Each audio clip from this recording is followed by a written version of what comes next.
আমি কিন্তু জাস্ট তোর কথা এসেছি রে। আরে দাঁড়া, দেখে কোনো ব্যবস্থা হয় না। তুই ধরা পড়ে যাই যে আমরা বিনানে মন্ত্রী খেতে এসেছি। ওর কাছ থেকে কিছু ডিটেলস জানা যাবে। তুই যা আমি এখানে দাঁড়িয়ে আছি, তুই যা। আরে না, তুই যা, তোকে গেলে ভালো হবে, তুই যা। ঠিক আছে যাচ্ছি, কি বলিস? যাবে তো। বলছিলাম এক্সকিউজ মি। হ্যাঁ বলো। হ্যাঁ বসো না। বলছিলাম এখানে আপনার কার বিয়ে হচ্ছে? আমার পিসি বিয়ে হচ্ছে। মানে আপনি তাহলে কনে পক্ষ বলুন। যাই হোক আর না হোক, আপনি কিন্তু বেশ সুন্দর। আমাদের মনে হয় সবাই আর কি মোটামুটি সুন্দর বলুন। হ্যাঁ আমরা পিসাই বলছি। আপনাদের পিসুও সুন্দর? আপনাদের পিসুর নামটা একটু বলবেন? অরুণ দে।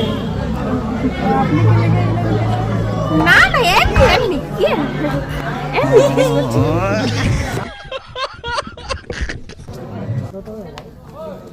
চকলেট পেয়ে গেছি, চলে তাহলে দাঁড়া দাঁড়া, পিঙ্কু আর বিঙ্কুকে ফোন করি। ঠিক আছে ঠিক আছে ঠিক আছে ঠিক আছে। আমার সব বেড়ে গেছে, তোরা তো চল চল